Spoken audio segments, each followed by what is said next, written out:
Here's a man that did tremendous work for the human race. Even for those of you that aren't sports fans, like he was a pillar of something good in his life. He worked, like his work ethic is legendary. He worked for something in his life to be the best and to contribute, and to compete, and to add to the lives of people, not take away from their lives.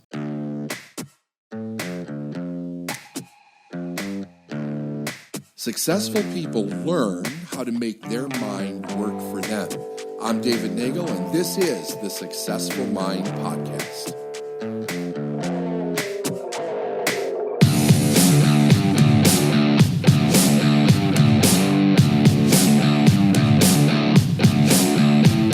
Hey everyone, I got BT with me here. We're going to have a little bit of a conversation today.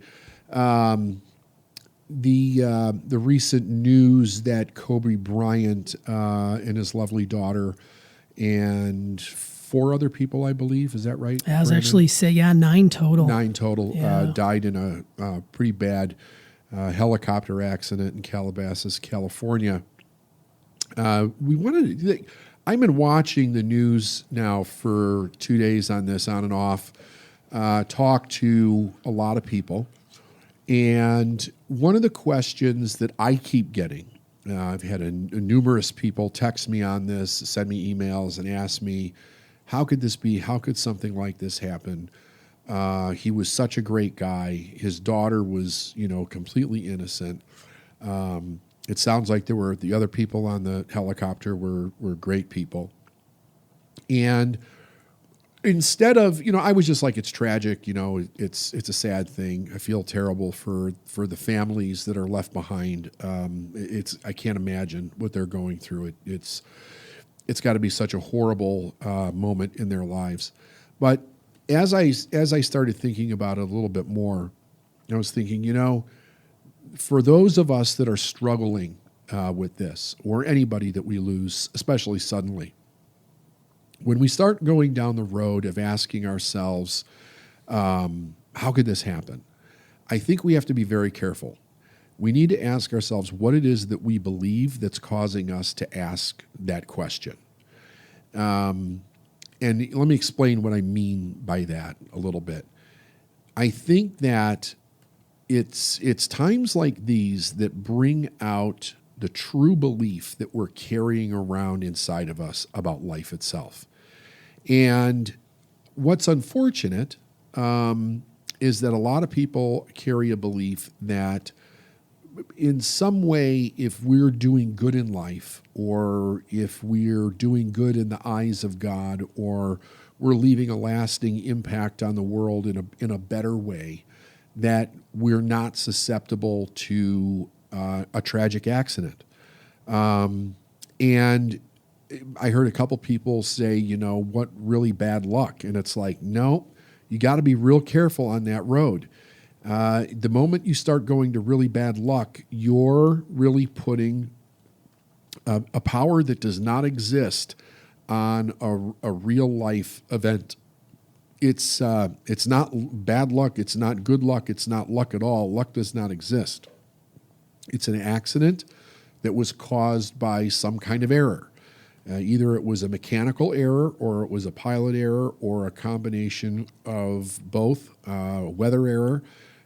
It was an accident, and that's the cause. The effect is that 9 people died. And what's really hard, I think, for the human psyche to grasp onto, because the one thing that human beings have an incessant need to do is to give meaning to things, and in order to make sense of them, in order to feel secure, to feel in control. Because when something like this happens out of the blue, it gives you a feeling of helplessness.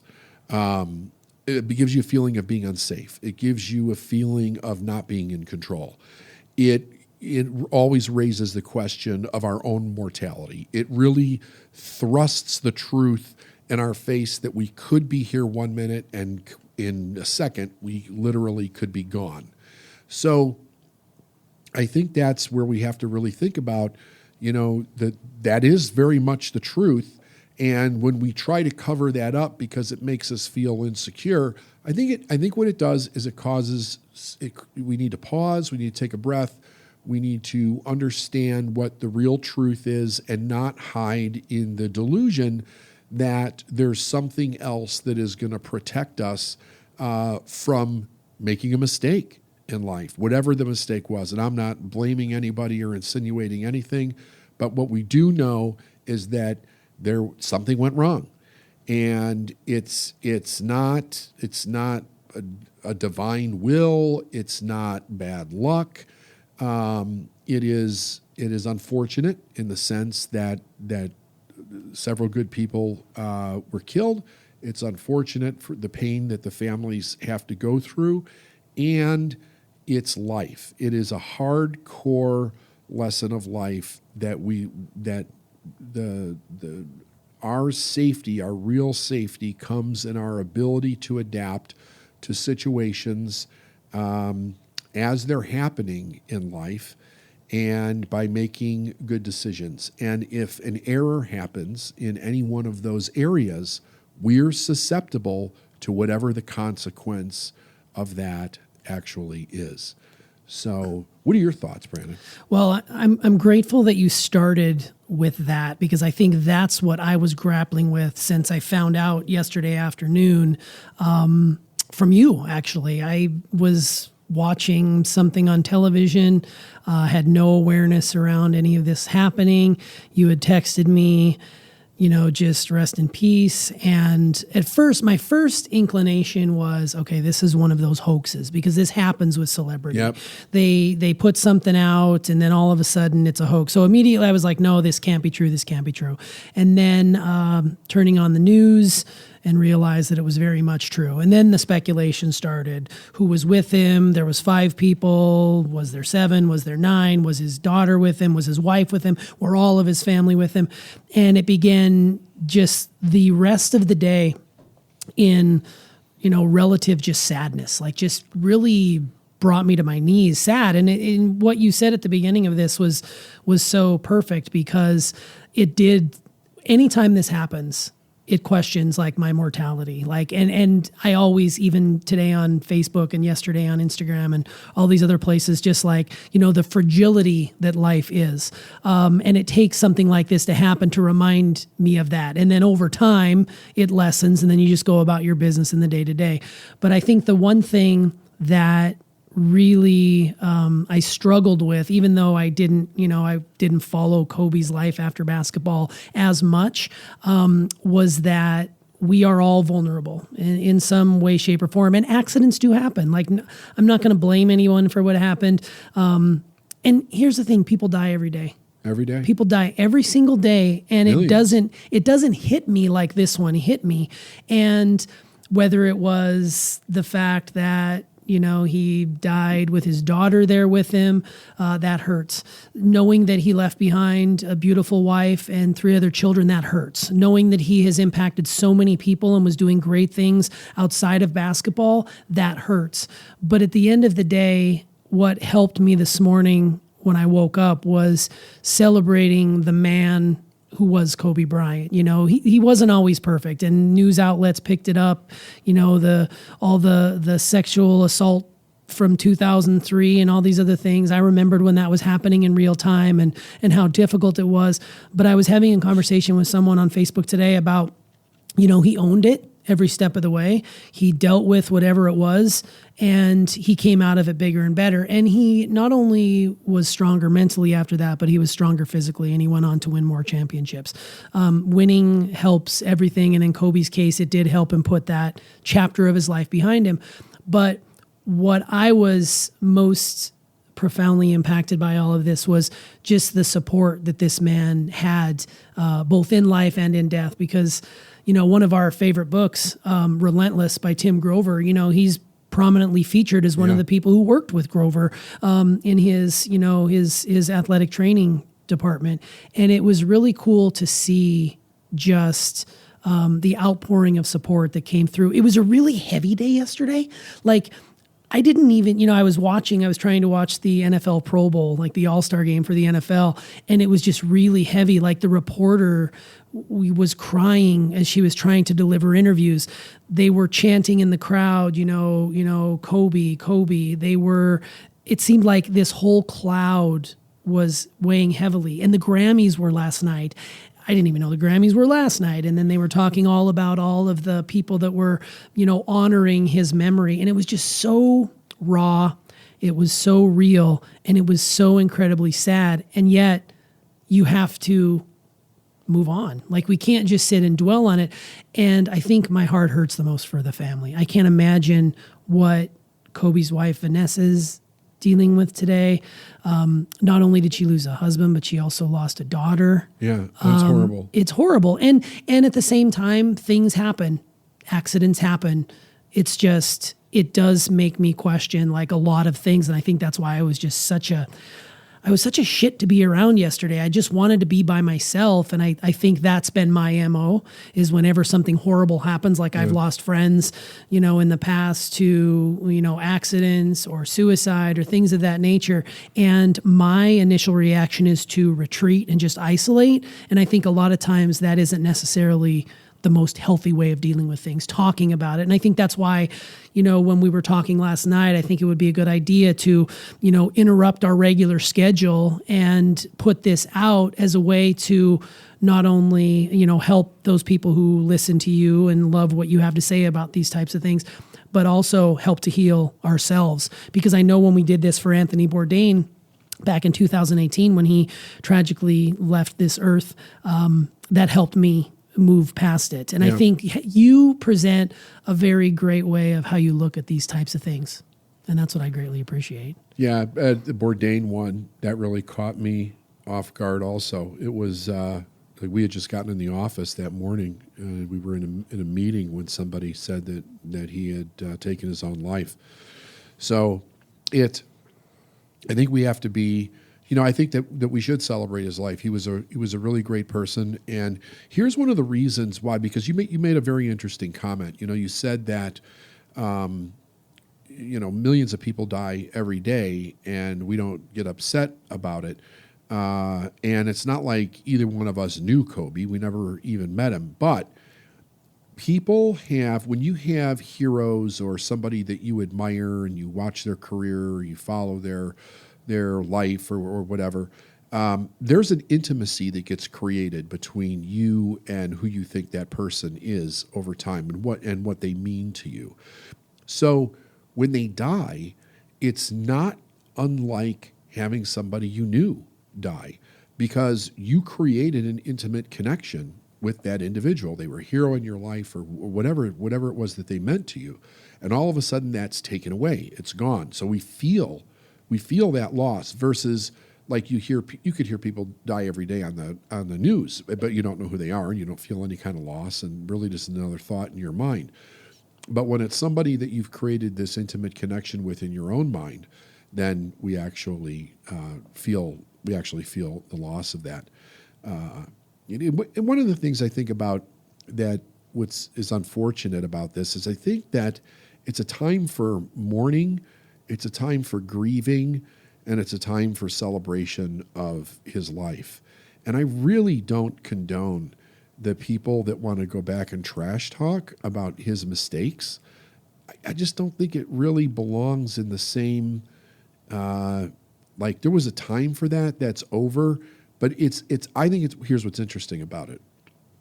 I think that it shows you the state of the way the media is in the world, with all of their fear porn and their mongering and selling the news as from an ideological perspective, and creating fake news. It's absolutely fascinating, and it to me, some things are or should be somewhat sacred. Like there's things that can be done in a way where it's done in good taste, and then there's things that they do just for shock value, just for clickbait, And it really, I think it hardens the world. I think that it makes people angry, and I think it makes people resentful. The more and more we keep drudging up the past of people that have literally made amends and moved on and have been a pillar of doing the right thing after they've made a mistake, it keeps people from learning how to forgive. It keeps people in an angry state, in a hurtful state, in a vindictive state. It just doesn't do any good. So, and I just wanted to throw that out there because I know that there's so much going on the news about this right now. And if you hear something where people are going down a negative road with this guy, remember that all of us we all make mistakes to various degrees. And it's not fair to hold somebody's life up to one mistake that they've made in their life, especially when they've made amends and moved on and actually become a really good person. That's why I think that it's a time for celebration, because here's a man that did tremendous, tremendous work for the human race. Even for those of you that aren't sports fans, like he was a pillar of something good in his life. He worked like his work ethic is legendary. He worked for something in his life to be the best and to contribute, and to compete, and to add to the lives of people, not take away from their lives. And, he spoke well of others, and he was a fan of the competition. And letting the sport tell the story, letting the outcome tell the story, and not get involved in the semantics around it, not get involved in debate over what could or couldn't happen. He was very much like, the performance will tell the story. You're either going to win or you're going to lose, and you have to accept what that is, and you have to get better, and you have to move on. He would encourage children. They were on his way to his daughter's basketball game. He was coaching children. He was really doing great things. And it's a huge loss for everyone that's involved. And yeah, like you were saying, to his wife and his kids, our hearts go out to them, and love and prayers. And they have a long road in front of them to heal and to recover from this. And I would imagine that the character that Kobe was is also a testament to his wife and his kids. And I know that they're going to come out and they're going to do great things going forward. It's just going to take some time. So before you tweet or Instagram or do whatever, keep the overall big picture in mind, and grieve and celebrate, and also keep the truth in front of you, knowing that this is not a higher power that did this. This is not luck or bad luck. It's an accident. It's an error of some kind, and nobody, absolutely not one person, no matter how good or how bad a person is. We are not free in any way of stepping outside of those errors. An error happens, and there's a consequence that comes. That's why it's called a mistake. That's why it's called an accident. It's an unintentional act, and unfortunately, this one had very, very dire consequences. Yeah, and that's the one thing that I hope doesn't happen in this subsequent investigation, is that they try to lay blame somewhere. Right. They're already talking about the weather and the fog, and the local, PD, their choppers were grounded that day, and why were they in the air? They shouldn't have done it. It was an error in judgment. I hope that it doesn't come down to, well, it's someone's fault, because like we said, this is an accident. It's a tragic accident. I feel like heart sad just today, just like I did yesterday about, what happened. But at the same time, I think we're very quick to blame, and we're also very quick to point the finger, like you said. And I love that you eloquently, say it's not a time for us to drudge up the past. He owned that. He dealt with that. Athletes do these things all the time. We don't live as humans in ivory towers. We are not perfect by any stretch of the imagination. And, he dealt with that. And in death, as in life, he was a champion. He was going somewhere where doing something he loved. So he died doing something he loved with someone who he loved very dearly, his daughter, Gigi.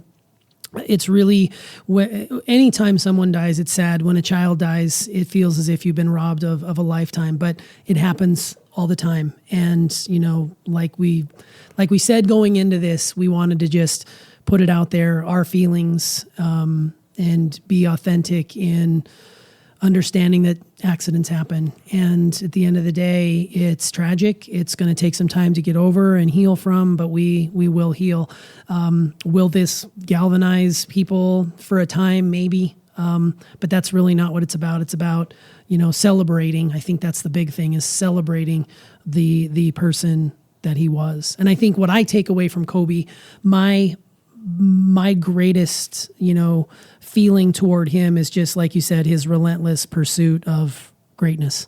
Yeah. Like, he didn't want to be, there was obviously comparisons to Michael Jordan early on in his career. And actually probably to this day, people talk about, the greatest of all time. Michael Jordan is that. Kobe he wanted to win as many as Michael, but he didn't want to be Michael Jordan. Right. He wanted to be Kobe Bryant. And I think that's the Black Mamba. Absolutely. Going through and doing, looking at some of the quotes that he had said in his time. And, it proved to me that he was different. He was unique. He was, a disruptor, and that he wanted to be that person. And after there's a beauty to Kobe that I will also take with me, in that he was more than just this person who played basketball, right? Like, he won an Oscar, for his film Dear Basketball, his animated film. And he, not too many people can transcend being one of the greatest of all time in a sport to being an Oscar winner. So I think that tells you the kind of character,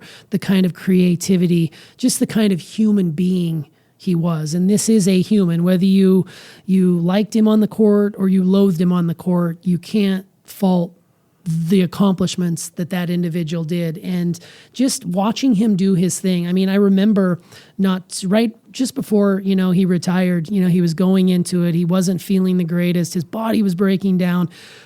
In his last game ever, he goes out and scores 60 points. Yeah. Like, that you can't write that shit. Like, that is a fairy tale ending. Now, this is not the ending that we had wanted for Kobe, but we can take solace in the fact that he had those moments where he was the greatest. And it's with deep sadness that, we say goodbye to him, and, to his family, to his friends, to his fans.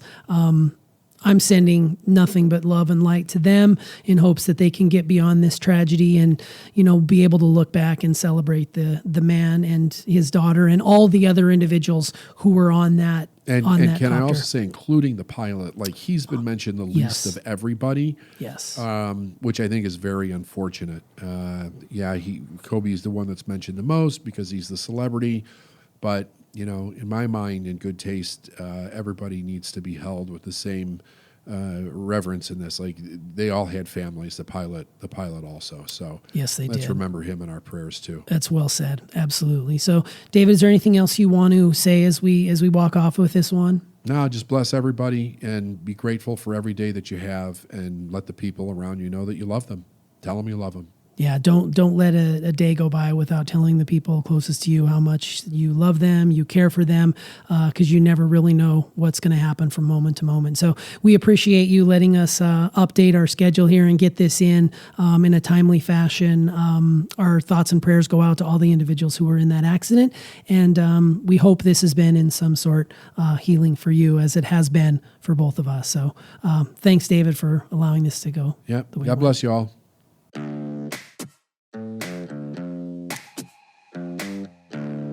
Thanks for listening to the Successful Mind podcast. And if you like what you heard and you want to know more, go to davidnagel.com/free stuff.